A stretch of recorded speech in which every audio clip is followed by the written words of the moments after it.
get started, I think.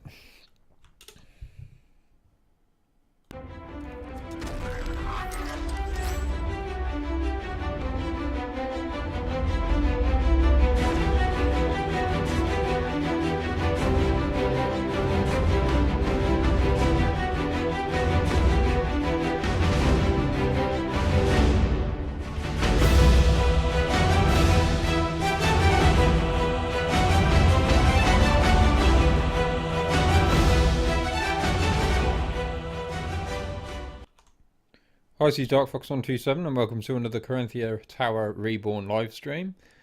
I don't know why I nearly messed that up then, but there we go. I haven't been doing a lot of work on this at all, but I did fix a couple of things that we had at the end of the last stream, which is mainly the IO packages. I figured out why that didn't work, and I'll show you in a moment why. It's quite funny. Pretty stupid. But yeah, not an awful lot been done because I'm working on something else, which hopefully hasn't been given away completely from the sort of pre-stream part. Where are we going? Let's go just to the lobby, get things loaded, all the errors out of the way. So yeah, I've got potentially 2 mods on the way before Caranthir Tower that I'm sort of working on. I decided just smaller projects on the side. One I'm not going to tell you about, the other one I'm going to tell you about anyway, and in fact I'll load it up on the website so you can go and take a look and read a little bit about it and such. No April Fools in this, don't worry. I'm not going to announce something that doesn't exist. It's been going on the Nexus an awful lot. I'm not going to do any April Fools stuff. So, and me saying that there's not going to be an April Fools is not an April Fools. So there we go. So I've got this brand new mod which is coming, as you can see. And it is basically just frost mammoths, and it also includes giants as well. I found out that something I was looking at a couple of months back when I actually made this mod and never released it. I did my own sort of textures for giants and mammoths, and they looked absolutely terrible. I wasn't really happy with them, and I'd already seen a mod which introduced frost mammoths and frost giants into the game. Like this, like white versions, but they were as additional camps. And what I wanted to do was take the existing camps in the game and take the ones that are covered in snow, so the snowy regions, and I just wanted to introduce frost mammoths there. And then I thought, well, you might as well have the giants as well. And I might have to do a patch later on, so you can have like the normal Skyrim giants, or you can take the giants from the Dawn Guard DLC. That'd be pretty cool. So that's basically what it is. It's nice and simple. There's a few stat changes. They look different. And it's nice to go to a cold region and see them dressed appropriately, the giants, and also see the mammoths being frost, so white. So they have like a resistance to frost and stuff, obviously, because it's their natural environment. So there's a few pictures on there. This needs updating with me. Better images from my EMB that I've kind of settled on. So that's the new mod anyway, if you want to go and check that out on my website. So drag that over there. That was just, it was pretty much a one-day mod thing. Never released it, like I said, because of the textures, and I'm looking to release it, but I'm going to get a few reviewers together if I can to just hopefully do nice little review videos. But back to Caranthir Tower, yeah, not a lot's changed. I'm just going to show you what I actually ballsed up with the actors, because I think I was rushing it near the end and it was late. So click on one of these. If you remember, we did, well, if you were here on the last stream, you'll remember that we did the different packages, and at some stage it was making them go back to work rather than go to sleep. And in fact, I haven't gone in game yet and checked that it is working. I've just set this knowing that it should be right now. But when I went under schedule, this was not set. It was on any. So even though the amount of hours that they'd spent doing the action was set, the actual start hour was any. So it was overwriting the other 2 scripts at the bottom, meaning that they weren't going to sleep and they weren't going to chill. So that should actually work now. The portals seem to work fine, so they should be able to navigate the tower quite well now. And what I've got to really do is just get a lot more idols placed about, things that actors can do, set them up into their own little mini factions so that they can interact with different things. I need a faction for, say, visitors, and I need to set the ownership in the library, because I noticed that the librarian was using all of the sort of the standard chairs, the only chair he should be using is his own. He should be sitting at his main desk, not on the ones in the centre. So sort of details like that. So I think that's what I'm going to do first. I'm going to go to library. Just going to set up a quick faction and sort that out. So let's have a look. Don't think there is any changes since the last stream, so nothing really to go over. Where are we going here? Factions we're going to need, so let's create a new one.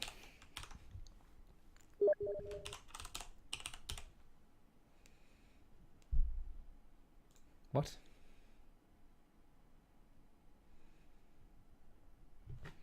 Is this still copied? There we go. Right, so yeah, faction. I think I have main, and we also want something else. Boink. Yeah, faction main. So that's just the general faction for everybody, and then we're going to want, what should we call this?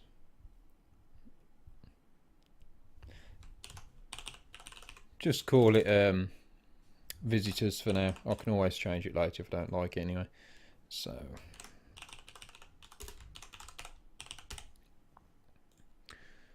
can be ownership. That's pretty important, because if we don't set that, then we won't be able to put it onto the sort of seating arrangement. Vendor crime ranks, no, none of that. I might see if I can remember how to set up merchants. It's been a very long time since I've done it, but that's something that's probably going to need doing. I think I mentioned that I'd like the recruits to do both selling your stuff and also giving you the option to just give you any extra stuff that they have lying around. So you can do proper trades with them, or you can actually just get a few freebies here and there from them. Freebies, I've got to figure out how I'm going to do it, but the merchant setup should be easy enough. So that needs to be visitors. Now, actually, we might be able to use the batch menu here. So I'm going to select all of these.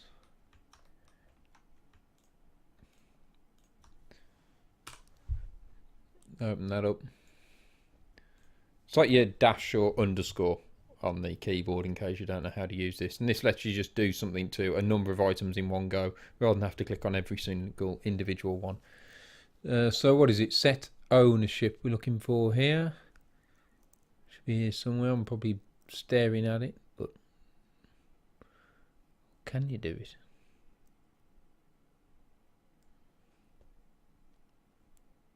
Ah, there it is. Set owner. And then it all changes at the bottom menu. Choose what it is. So faction, owner, actor, or faction. That's weird. Just select either one on here. That's different. And then we're going to want visitors. So you hit do, and it should happen to all of those. Anything hit there. Just be careful that when you go into the batch menu that you don't accidentally click on something else and end up losing everything that you've got marked. That's all you got to do with that one. So, yep. I've still got that to sort out. That's something that I haven't done from the very start. I might do a bit of scripting, actually. It's been a while since I've done any scripting in the creation kit in a live stream. Anyway, I've done quite a lot of scripting recently for a project that I'm not going to tell you about. So, yes. Although I'm not very good at keeping secrets, am I, in the live stream? It looks badass. Anyway. So that's that. That's all the ownership set there. Got some chairs here I think I've forgotten about. That should be an entire bench actually. And that one's individual chairs. And that bench there, I think that's all of them. The relaxation one, that's... I wonder if we can sort of set that so they'll only use it later on. I'm hoping... I think you shouldn't wander that far. You shouldn't wander over there and use that. That's really just the chill out section. Although actually, they do kind of count as part of the rest. So, yeah. Set owner, CT, faction visitors, done. So I don't think I've modded this for a couple of days. So, yep, I'll do.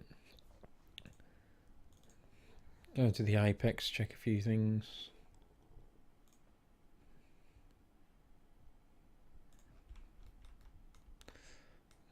what have we got? What I was thinking of doing is, I think most of this is pretty much where it needs to be at now. There's a bit of cluttering left to do, but this is close to done. So I was going to start, because I haven't got any creative ideas at the moment for the lobby, I'm a bit stuck. I was going to start setting up for areas like this which are practically complete. I was going to start setting up the craft system, and like I said, you've got the craft system, you'll be able to purchase things, which is something I've also had another idea on. That was it. It's like you can either purchase sections of the tower, craft sections of the tower, or whatever. So the crafting will be done by yourself in the forge, and I thought, well, how would the purchase system work? I mean, you wouldn't go all the way to Whiterun or something and purchase like a display case and have it delivered to the tower. How the hell are you going to get a massive display case delivered to a bloody tower like this up in the snowy mountains? I was like, this is difficult. So who the hell am I going to be paying to essentially make this furniture? And then it just clicked. I was like, stupidest thing. I was like, maybe we don't pay for anything. Maybe you can use the one person in the tower other than yourself who is good at crafting. The Forge Master. Obviously, it's pretty obvious. So the options can be that you craft the stuff yourself, but if you're a player that doesn't have the skill or doesn't want to craft the stuff because it's just, you're not that kind of player, then you can have your Forge Master do it. So I was going to have different dialogue options, and you'll be able to just say, yep, I want you to make this, I want you to make this. And I've got to decide whether I'm going to do this in sections or individually. Now, it's probably going to have to be a collection of things here and there. Kind of how it was with Mershgum. So, check the chat. Whoa. A lot of chatting going on.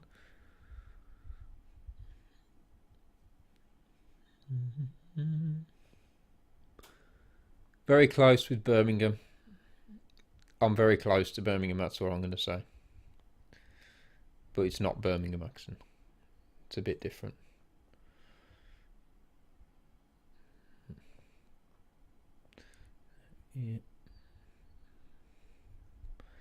Yeah, hello to everyone again. I won't be able to check.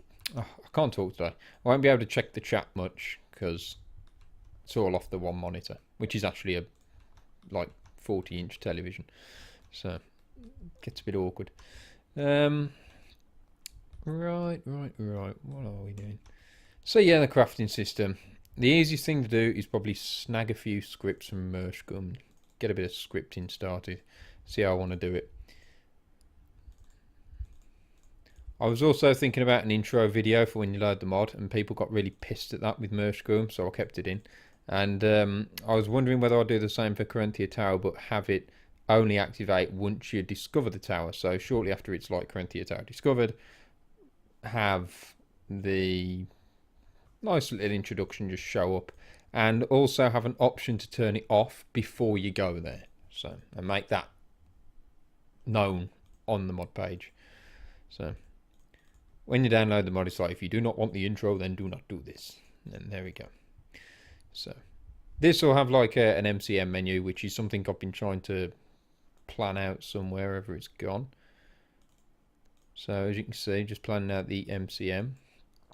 Not going to show you too much of that. But yeah, I am planning out an MCM system for it. And we are trying to dig through scripts now, aren't we? So just a few scripts, see if I can find the one I need. My mods now are really, I'm trying to make my scripts in such a way that they can be adjusted to be used for multiple things. So for instance, say I had a script for every single craft item, which would be stupid and I don't do that, but just as a silly example, rather than have a script for every single craft item, have it set up in such a way and the property set up in such a way that it can be, one script can be adjusted to be used for multiple items. So it's going to really cut down on the amount of scripting and the amount of hard work the game has to do. That's been the plan. So craft item delaying, craft item multiple. This is a perfect example. Craft item just crafts one item. Craft item delay crafts an item but has a delay until it takes place. And craft item multiple allows you to enable multiple items when something's crafted. And then I could probably end up with a fourth that's like a combination of the two. But instead I'd need to write a script here now, which with one script I can just like set little balls or something, like little variables, and just say if I want it to do the first one, have it as 0, second one 1 and 2. So that's the way I should have written that script for Mershgun. But obviously when you're going through a mod that's got so many new features, you tend to create a script, then create a script for something else, create a script and test with other different new scripts. And so the second time when you come around to reusing something brand new, then you can really refine it. Make sure that it's not going to end up so long-winded. So as you can see, this is, well, I was going to say it's probably, but it is my most up-to-date version of my crafting script. Something that I've shared in my scripting tutorials, but this is a much more advanced version. And that just made me jump a fucking mile. One moment. This is going to have to go on silent.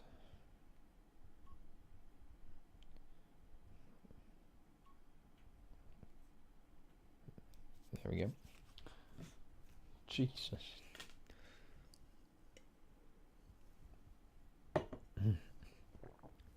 Right. Event on container change, which is quite funny. It's not the event you'd expect it to be, but it is. So I'm not going to copy all that because I've got to redo properties and stuff anyway, so might as well set up the first craft item. I would love to see the source for the script used in Hearthfire, because as people may or may not know, you can't actually get to the source files of the scripts for the DLCs. I don't know why, but Bethesda didn't include them. And actually I do know why. They don't want us to know how the hell they've done it. But and decompiling programs I've tried to use just jumble it up to a point where you can kind of make some of it out, but it's a jumbled mess. It's not really readable as a full script. But I'd like to see how they've done it. I mean, I think I pretty much figured out how they do like their statues and such. But I don't know if they do this roughly the same way with the misc item thing. Well, I know that they use misc items, I just don't know if they do it exactly the same way as me. But yeah, it's interesting. So, CT underscore misc craft. I'm going to go with the same ID system I use with Mershgun in the end. CT misc craft. First thing to set up, I suppose we can go with display case large, or display cases large, and then state the room. Just go with the mage quarters ones. Name.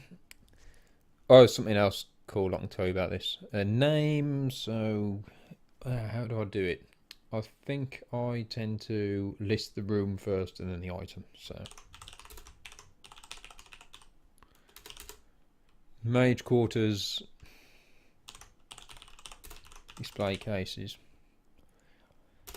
Now, something I've done in the past as well is I've sort of put little brackets and it states the amount of hours that it's going to take to build it. So I think I'm going to do the same again because it's a useful thing to know, because you don't want to go to craft something and end up 4 hours passing and then your character dying of thirst or something stupid. So it's nice to know how many hours, and rather than people having to read a whole guide knowing how long everything takes, or just like trial and error the damn thing.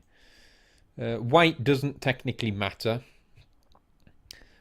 There's two ways of looking at this. One, I can put a weight, otherwise it just looks stupid if it doesn't weigh anything and it has no value. But two, it's not a good idea to put a weight, because then when it's temporarily added into your inventory when it's crafted and removed, if it just pushes your weight over the top, you'll get the message saying you can't move, and it's a bit immersion breaking, or it just looks a bit silly. So I think what I'm going to do now, and with all my other mods, is I'm going to have no weight, but I'm going to just set a rough value of what they'd be worth. And you've got to remember that the value, when you set this in the creation kit, it's always different to what it's set in the creation kit as it is in game. When you go in game, it then takes into account different things like discounts that you get from stores, and other such things. Even mods make changes, so depending on your race, the prices change. So this is like a base value of the item, and then obviously it changes depending on the vendor when you go in game. And I think this is the only value that's ever. I think it's only ever shown the true value in your inventory. But then it's obviously different when it's in a store or something, or even on a. I think it even changes on the craft bench. So I would say 2,000 gold, although we aren't actually buying it. Playable, yes. Otherwise, we're screwed. Keyword, this is pretty important. So I usually just put, what is it? Just put Kate in, CATE for category. And you'll see that you've got build your own home, house, crafting category. This is one really good thing that came from the Hearthfire DLC, is categories in the crafting system. And I go by the same thing. So if you want the list of all the build your own home ones, the Hearthfire ones, here they are. So you've got smithing, building, containers, weapons, shelf, furniture, exterior. That really helps to separate up your crafting menu. And you can create your own. There are 2 free slots remaining to create your very own. But the problem with that is you'll be running into compatibility issues with other mods that want to change the name of the keyword. So I never make my own keywords for the crafting system because you can't make them. You have to edit the existing or use the 2 free slots, which generally tend to get used up too much by the mods. So hopefully that makes sense. I'll check the chat again in a minute. And in this case it's furniture, so furniture is probably going to be the most used up category with this mod, but we'll try and separate it out a little. The email, that's not too bad now when that pops up, that's okay. So yeah, as you can see as well, when you first create a brand new misc item, scripts aren't available, and what you want to do is just set a few things, mainly the ID, and just confirm it. We had this in the last video. I think it was more to do with the actor. Best thing is to just make an ID, confirm the window, and then reopen it. It gives you all the options. And the same holds true a lot of the time for things like questing. So, I mean, I might as well show that. I don't really do questing, but one thing I do know is when you first open a brand new quest window, half the tabs aren't there. And once you create an ID, confirm it and reopen it, they're all there. It's one of them tricks I did learn about questing. So as you can see, they've got a. Oh no, that's all my stuff. Yeah, if we actually put build your own home, everything that you craft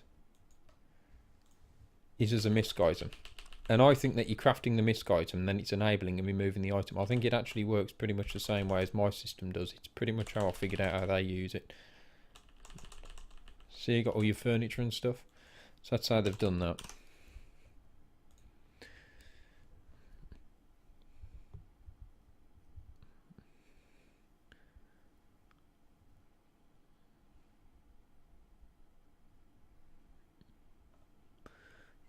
Not a lot happening with the chat, but there you go. So, we are going to do our displays. Now, something else I need to show here. Something major I actually forgot. Is it here that you set that? I think it is. Yeah. Keyword. See, it's been a little while this has. Where is it? Craft furniture frost troll. Been a while. Screw the keyword for the minute. Model. Ah, no, it's okay. I'm thinking of something else. Model, pick up sound, put down sound. Don't really need to bother with that, and the best thing is to leave them blank. Don't need destructible data. Really can't talk today. So I'm going to select one of my resource files, actually, because that's where I'm pulling them from.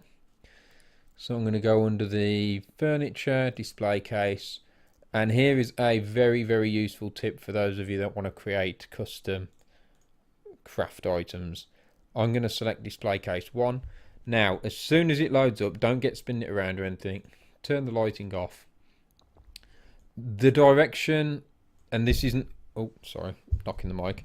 The direction that this is facing, and this is not always true. This isn't always true. But usually, majority of items that aren't actually supposed to be craft items, like miscellaneous items in a craft system, they need to be facing away from you when you put in the mesh. So if they're facing towards you, that usually means they're actually going to be facing the wrong way in the craft menu, and you'd have to rotate them in the craft menu, and it just looks daft and unprofessional and just buggy, right? So it's weird. You'd think that logically the way it's facing is the way you'd be looking at it, but it isn't. It's backward. So in the craft menu for a lot of items, they have to be facing away. Now, something I'm also going to just show you here is, by what I meant by this isn't always the same, is if we just open one of the build your own home ones. As you can see, if we open this one, it's facing you. But the way that the camera's set up in this mesh is actually opposite to the others. So this is actually right that it's facing towards you. The build your own home ones, they've obviously done it the right way anyway. They've sort of changed the direction the camera's facing, if that makes sense. But when you're doing it yourself, for most items, it has got to be facing the wrong way when you put the mesh in. So say you've created yourself your very own mesh, or you've even just used an existing mesh. So say you found a chair that you wanted to have in the craft menu, and you just grabbed the mesh, the sort of directory, copied it in, and the chair was facing towards you as soon as you put it in to create the craft item version of the chair. Chances are it's going to face the wrong way. And what I would usually do is just find that mesh in the data folder. Well, it's usually packed up in the BSA, so I'd unpack it, find that, switch it round, save it as my own mesh. That's the way around I do it, just to sort of get it facing the right way. But my display cases, when I created them, I made sure they were facing the wrong direction, so when they come into the craft menu, they'll be looking the right way, or at least they should be. So that's just a tip. Hopefully that's not confusing. So let's take a look. Go back in, make sure everything else is confirmed. Script. This is where we're going to add a nice new script in. You usually get the one error when the DLCs are loaded. Anyone having trouble with scripting, then check out, if you're having trouble compiling for some reason, check out my recent video about the recent update, having packed them into a raw file. And if that's not the problem and you're still having script compiling issues, check out my last in my scripting tutorial series, number 9, and somebody's posted a comment recently where they've got a fix which might work for you depending on your situation.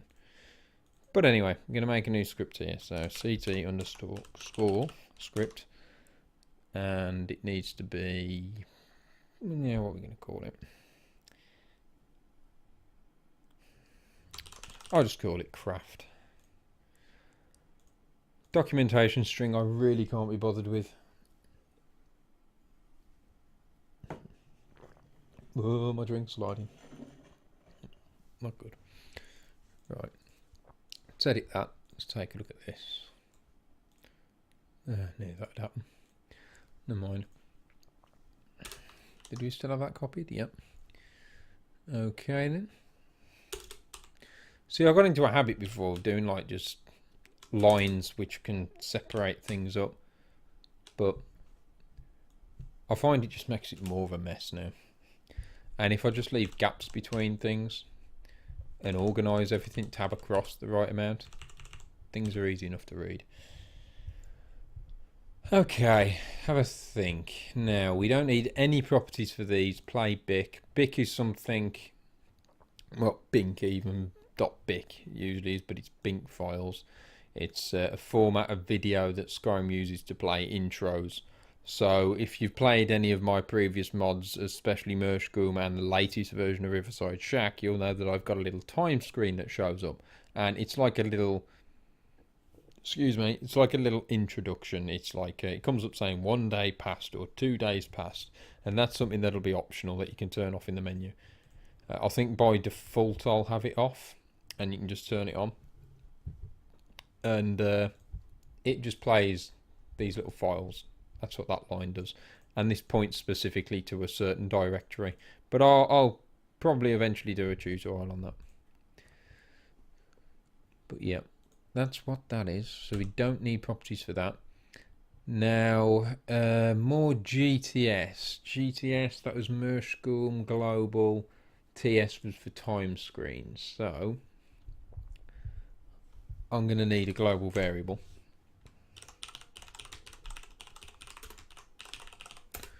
Global variable property, CT global, and call it TS.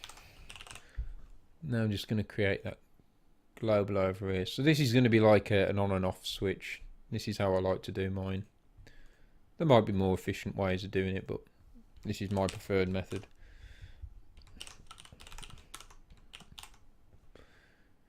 I don't tend to care how something's done as long as it's bodged in some way that it works properly. By default, this can be 0, so off, and then 1 will be on. That's how I'll be controlling it.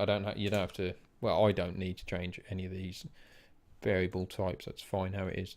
So I've created that. That's like my on and off switch for time screens, and all this bit's going to do is check to see if time screens are on.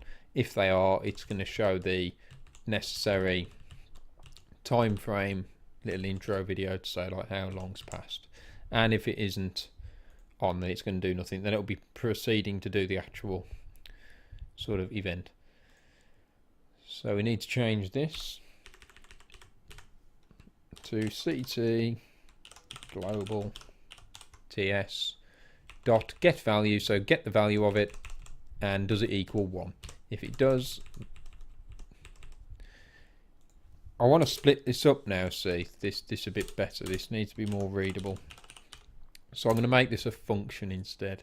So something is going to point to a whole function that takes place. So let's just call this function TS. It's nice to abbreviate everything. It should be easier on the script running sort of thing. Much easier on the game. So function TS, and then I'm just going to drag all of this in, and I'll make the appropriate changes. Now I'm going to have to name these differently, the files. So I'll just put CT actually, CT time vid1, and so on. Now I haven't created these yet, so at this point it would be looking for something that isn't there, and if it does find that it's not there, it just doesn't do it and it moves on. So it shouldn't cause the game to crash or anything. It should just go, okay, I was meant to play that, but it's not there. Sod it. Continue on, which is good.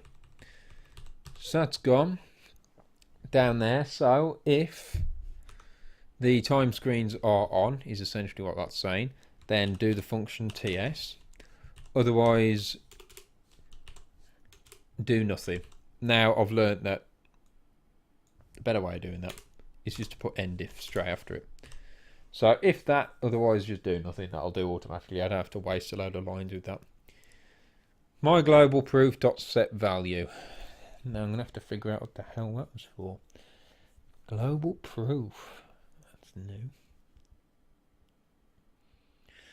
This was for some extra sort of feature, which I don't think I'm gonna need. Anything afterwards I need to add, I'll add. That's irrelevant for now, I think, for this. Okay, so it's going to play the relevant time screen if it's enabled. That's perfect. Now, next thing is gamehour.setValue, gamehour.getValue plus time. And if I remember correctly, is that a float? Yeah. Float property. So this is something that you'll be able to set on each individual item. So let's go float property time auto. So this is stating time of float property. Now usually you just put the number here, so how many hours are going to be passed, but for each item it's going to take a different amount of time. So you can state that for each item individually rather than have to have a script for every single one, like I was talking about before. And what you can see here with the Bix is it does the function, then it goes into another if statement to check what the time is and then plays the relevant time bit. So that should make sense. So that's pretty easy. This is basically going to progress time forward by the relevant amount. So now we've got item enable and item enable X. Item enable X was just an additional item that I needed for one item.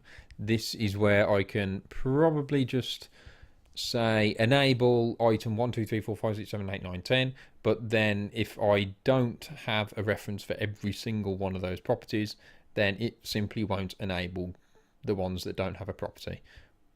So basically this is going to make sure I don't have to have another script on top of this one, which is the same but which enables multiple properties. I'll just fit all this into one script. But for now I'm just going to leave it as one item. And the reason I might enable multiple items rather than say one X marker for an entire room is, what if that room also included a set of pillows that you could put away into a cupboard and put back, which need to enable and disable. So anything that needs to be enabled and disabled at will can't be linked to a marker as an enable parent, otherwise it gets stuck and you'll disable it, but it'll be linked to something to say I have to copy what this is. So hopefully that makes sense. Does in my head anyway. So item to enable, this is just going to be the thing that we want to show up. Reference property item to, I'll put the number 2 because it just splits the line up. It's easy to read that way.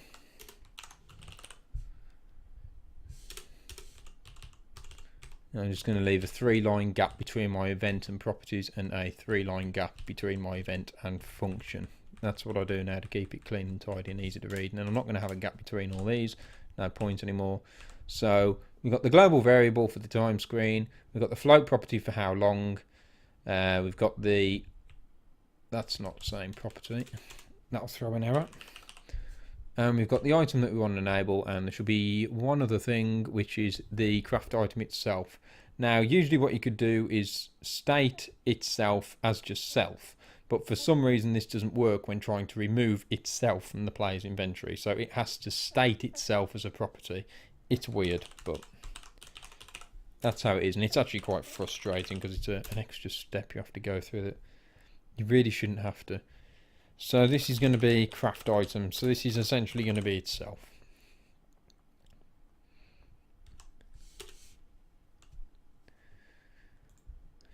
So that's what it does.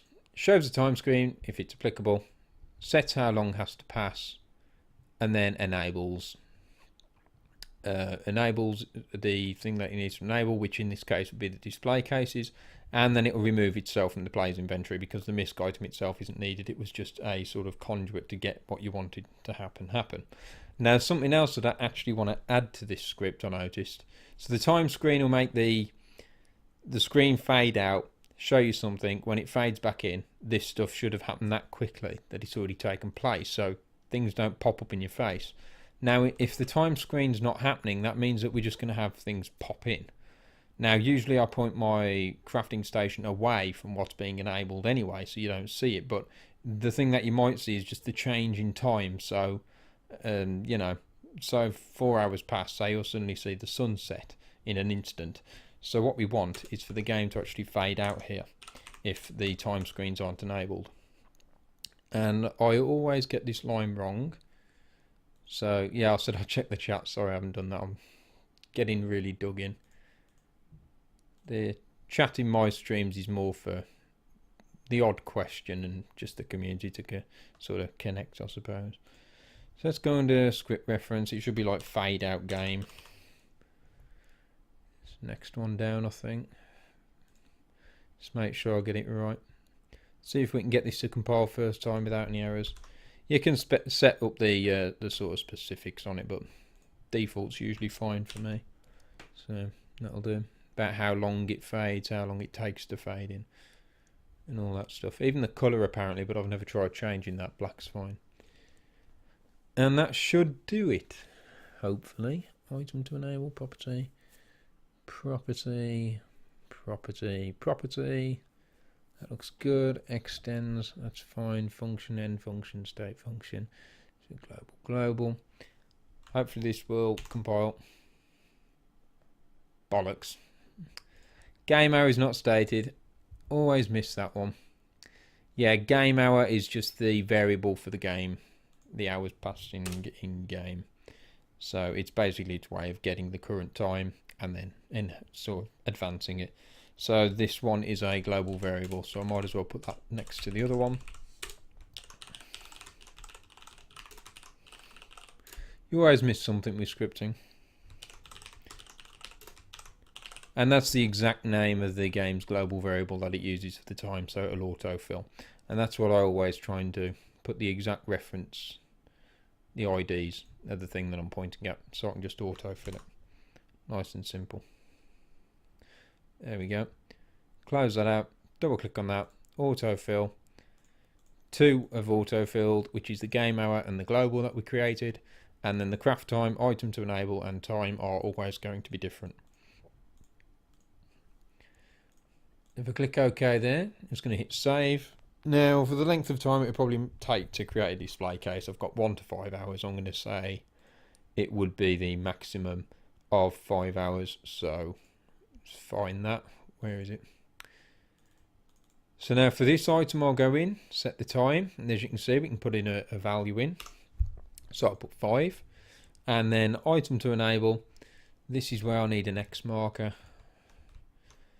Now I wouldn't have to use an X marker, because mark one of these as the main one, enable sort of enable parent the other one to it, and it'd be that easy. But X markers are just a nice tidy way of seeing things laid out, so there's no disadvantage to them, I don't think. That's really what they're for. And you'll see that X markers are used in the official sort of vanilla homes as well for enabling things. So when the Breeze home's got nothing in it to begin with, you've got different sections linked to an X marker, and there's like a line of 5 of them, I think, or something like that, in the void section of the cell where I'm putting mine. So I'm going to select the parts of these that need to be enabled and set them as parents. So these are going to copy anything linked to this as enable parent is going to copy the state of the X marker. So the X marker will actually need to be initially disabled, and if this is disabled, these will follow suit, and vice versa. Did I just set that or not? No, there we go. So that's initially disabled. Anything that I enable linked to it will be in the same state. So I've also got the covers that need doing. Now all of the weapons are also initially disabled, but these are enabled by obviously a display case script, so we don't need to touch those. The other thing I've got are, if we hide the weapons, I've got all of the little sort of pegs here to hold the weapons up. I can't remember if I actually linked these. I think I already linked them to the display case. So these will copy the state of the display case will copy the state of the X marker. Sounds a bit confusing, but it makes sense. So you've got a bit of a chain going on. So the X marker gets enabled, so the display case gets enabled, and then because the display case is enabled, the peg's enabled.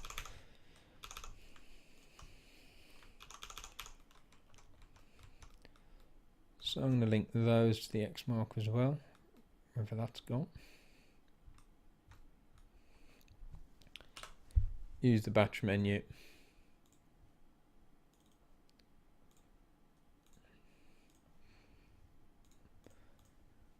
Items to enable. Now I can point at this X marker. And craft item. So first, before I can set that, I need to confirm my miscellaneous item to make sure that the ID is known. And then I can select this, select that, craft item. Funnily enough, now it finds itself in the list, so CT miscraft display. And we've only got one, so it's easy to find. So it's stating itself to remove itself after everything's taken place. Quite funny, really. And then we'll save it and check the chat.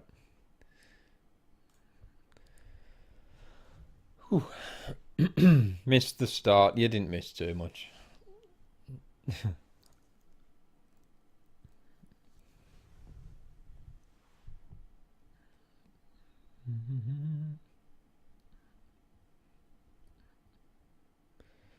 General conversation going on, I think. Nothing directly aimed towards myself, so all good. Boo. I do that on my Ghost Recon games. I just put boo in the chat and see who responds. So, yeah, that's that. Now, we've got our miscellaneous item. We just need it on a craft bench. So, to get it on a craft bench, we're going to want a craft bench specifically for creating my items. So, I need to go to the forge where it's going to take place. And hide that bloody trigger that gets in the way. Then we're going to go over here. I believe this is the one. Is it? Yeah, that's the one. So as you can see, I bullshitted the Hearthfire one into the side. Double click it, edit. Make sure that you make your own version because you don't want to go editing the actual one. Then you can see it's got build your own home workbench script. Sod that off, don't know what that's doing there. Just going to confirm it and then go back in. And this email is just bugging me. Knock that off on my phone in a minute. Carpenter's workbench, yeah, I'll leave it at that. Now, to make sure that this has its very own list of items rather than having all the Hearthfire items listed, you have to make sure that the keywords, it's not in there. Now, I've got to remember which one this is. So, the easiest way to find out is go under construction, go under build your own home, look at one of the things that you build in build your own home, and then you have to add the keyword for your workbench in here. So workbench keyword, what workbench it's going to go on. And this is weird. Table low, build your own home. Oh, okay. This could be a little more tricky than I thought because there's multiple benches and stuff. Building carpenter or carpenter table. Another way of finding out what these keywords do then. Let's go under keyword. Let's type in the, which we've already done, build your own home, building carpenter, use info. If this is used for all of these construction objects, then that's probably the one we need to get rid of. So the other one to check is building carpenter. Sorry, carpenter table. Table, that's interesting. Carpenter table. This is used on furniture pieces. Okay, so the one that we need to get rid of is building carpenter, I think. And then we're going to replace that with our own keyword. So these ones are just generally for furniture pieces, force third person, furniture special, is blacksmith workbench, race to scale. Those are the usual ones that you'll find on there. Build your own home, carpenter table. That judges what type of carpenter table it is, making sure that the right animation's played and the correct sounds are played, I do believe. So if we put a new one in, because we haven't made it yet, we'll go CT keyword and what are we going to call it?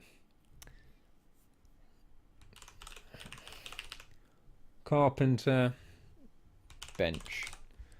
So this is the keyword we'll add to all our construction items to know that whatever bench has this keyword is the bench that it will show up on. Hit OK for that. There we go. So it's got its own unique keyword. In this case, it's create object because it's just general objects and everything else is pretty much set up fine.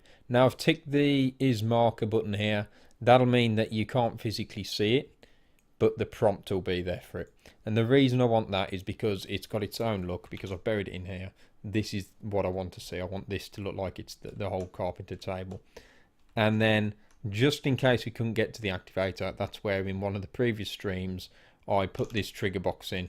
So we can activate that, which activates the actual workbench. Hopefully that works. Should do. Can't remember if I tested it or not. Now we'll confirm that. Hit save. Try again. Hit save. Hopefully that'll show on there, but first we need to create just the construction item. So we've got the miscellaneous item, we've got the workbench with the keyword. Now we need to actually link them together, so we need to get the display to show on there. So we'll go to constructible object, new, and I'll guide you through here. So we've got CT underscore, what's this called? Constructible object, CB for short. CTCB. And we'll go, what is it? MQ from age. That's awesome. CTCBMQ. So it's Caranthir Tower constructible object. It should be O. CO. That's it. CT Co MQ mage quarters and then display cases large. There we go. Created objects, obviously just pointing toward our object that we want to create. So in this case, it's our miscellaneous item. Created object count, how many of them you want to make? Only one. Workbench keyword was that one, our keyword carpenter bench. That's the link to the workbench. That's the link to the miscellaneous item. The constructible object is kind of the middleman, links them together. Required items, what it's going to need to be made, and any other restrictions that you want to add, so conditions. So say that the player's got a specific skill to be able to create this. Now what I am going to be doing is creating two separate versions of this. One will be a realistic construction one, and one will be just a different one. So what I want to do is set a realistic amount of items that you are going to need to create the object. However, if the player feels they don't really want to go through all the effort of collecting so many materials, I'll cut down the amount of materials to a less realistic value.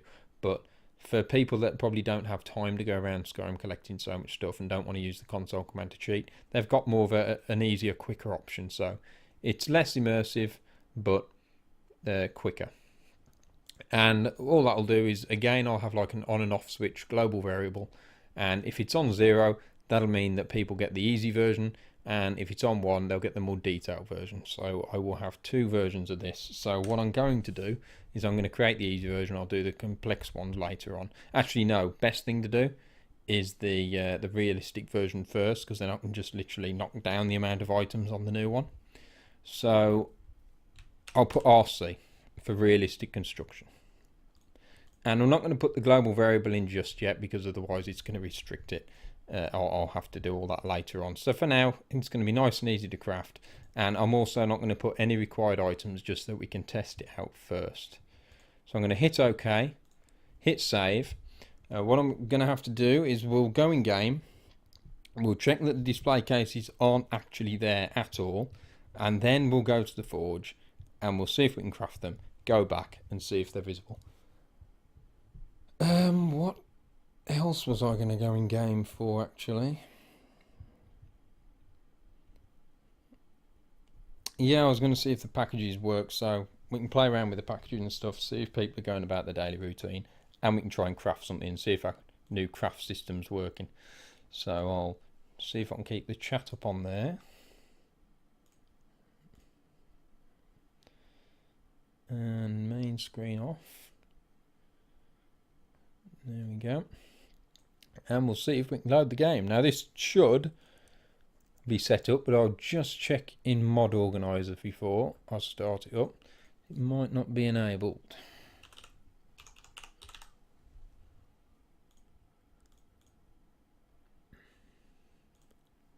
And I can't find it.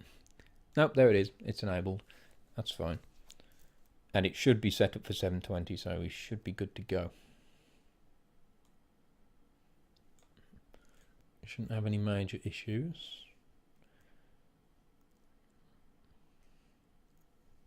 I think the confusingness of like the scripting and me yammering on has just sent everybody into a moment of silence. It's like, what's going on? Whereas, yeah, it's like it's probably confusing to some, but it's obviously going to make sense to the guy who's created it, like a sad ass. So I like to create really confusing systems, and then anyone actually opening up my mod and trying to figure out how it works has no hope in hell. It's fun. So COC CT. We need to check that the display cases aren't there to begin with. The EMB I eventually went with is Season of Skyrim as well, I think. See, I've tried that many, I don't know. It's Season of Skyrim, I think. And there's only one little thing that I've got wrong with it. For some reason, it's only this EMB. There's some sort of little judder, especially when you look at trees or just special effects like fire and such. It seems to have a little bit of a judder, and it doesn't quite run smoothly enough. And it's not my computer settings, nothing, no performance issue. It's like it acts like a performance issue, but it should actually run fine. It's not any. In fact, it's not a heavy EMB. You'll see that after a few stutters, if you can actually notice them, it tends to run an area quite smoothly. It's weird. And there is absolutely no change with the resolution going lower from 1080 to 720, which is like, well, that's a dead giveaway that it's not really a performance issue. It's just a strange thing I'm getting with this EMB. And it's annoying because it's the only EMB that I really, really like. And it's got this fucking annoying issue. But anyway, as we can see, our display cases aren't there. Nothing's enabled whatsoever. Which is awesome. And then we should be able to go to the forge.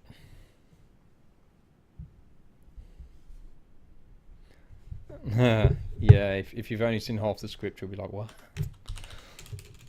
So, forge. Let's go down to the forge. See if our friend's around anywhere. Nope. Well, actually, technically he shouldn't be. He should be showing up here at 9. Maybe he'll show up in the middle of us making something if we wait long enough for him. You can see, use Carpenter's workbench. The link ref thing's working. It's hammering away there. Then we've got our display, and as you can see, it's facing the right direction, as I said it now should be. The value's exactly how it should be. If this was for sale as a vendor, it would probably be adjusted and different, but that's really good that it's the exact value, so that we can craft. The only other thing I'm noticing is I think the backboard's meant to be blue, so I'll have to change that.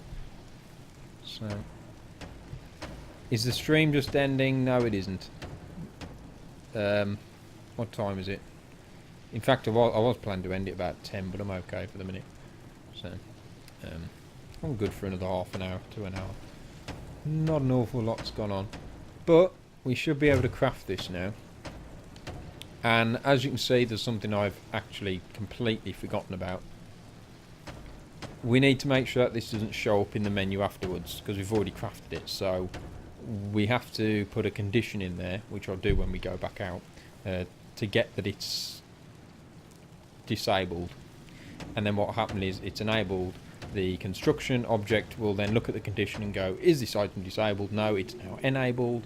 It'll be removed from the menu. Here he is. What the oh, of course, time's actually passed, so I've put 2 hours on there. It should be 5. So 5 hours actually passed, and he's come down to do his work, which is bloody awesome. The other thing I'm now thinking of is these benches are actually extremely large, and what might happen is if we've got NPCs wandering the tower eventually doing all different things, well, he's using this workbench and we're going to want to use it, so what if I just extend it into 2 workbenches, put a load of crap in the middle, and then have it so if somebody's using one, set one to be the player's one and one to be the general people's sort of workbench. That could be quite good. So we'll have 2 workbenches going on here, and it'll also mean that I don't have to clutter it up with so much crap. So, same over here. Those... oh no, that's okay. I thought they were in box. So, that works. We need to go into the Apex and see what's happening.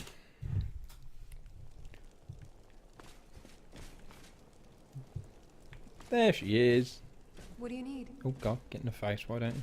Right. Now. I installed the dust mod as well, so the dust doesn't look like shit. That looks quite nice. Here we go then. The mod language is pretty bad. Right.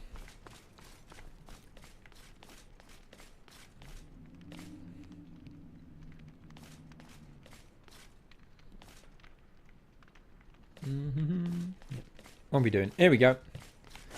Our display cases have returned. Well, not returned, but they've been enabled. So that's worked like a charm.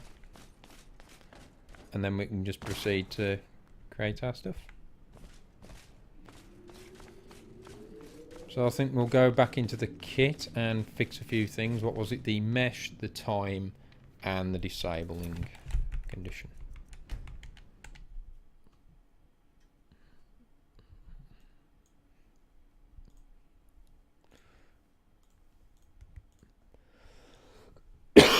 Excuse me. All this talking. Let's take a look.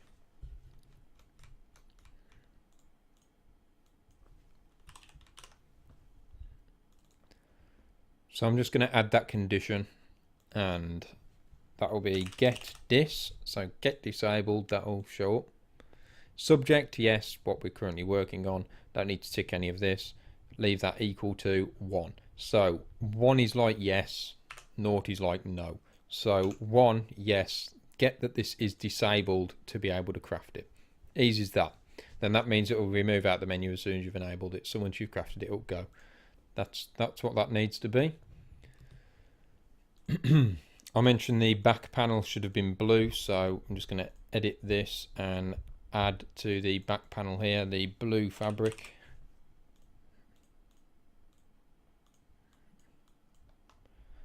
Which for some bloody reason is missing. I think I know why that is. Selected the wrong one, and the old one needs to disappear. There we go, that'll look right now. And what was it, the name as well? So add 2 in there instead of 5. It's better. So what I'm going to do, I'm just going to take a quick break, have some apple pies and grab a drink. And I'll be back shortly.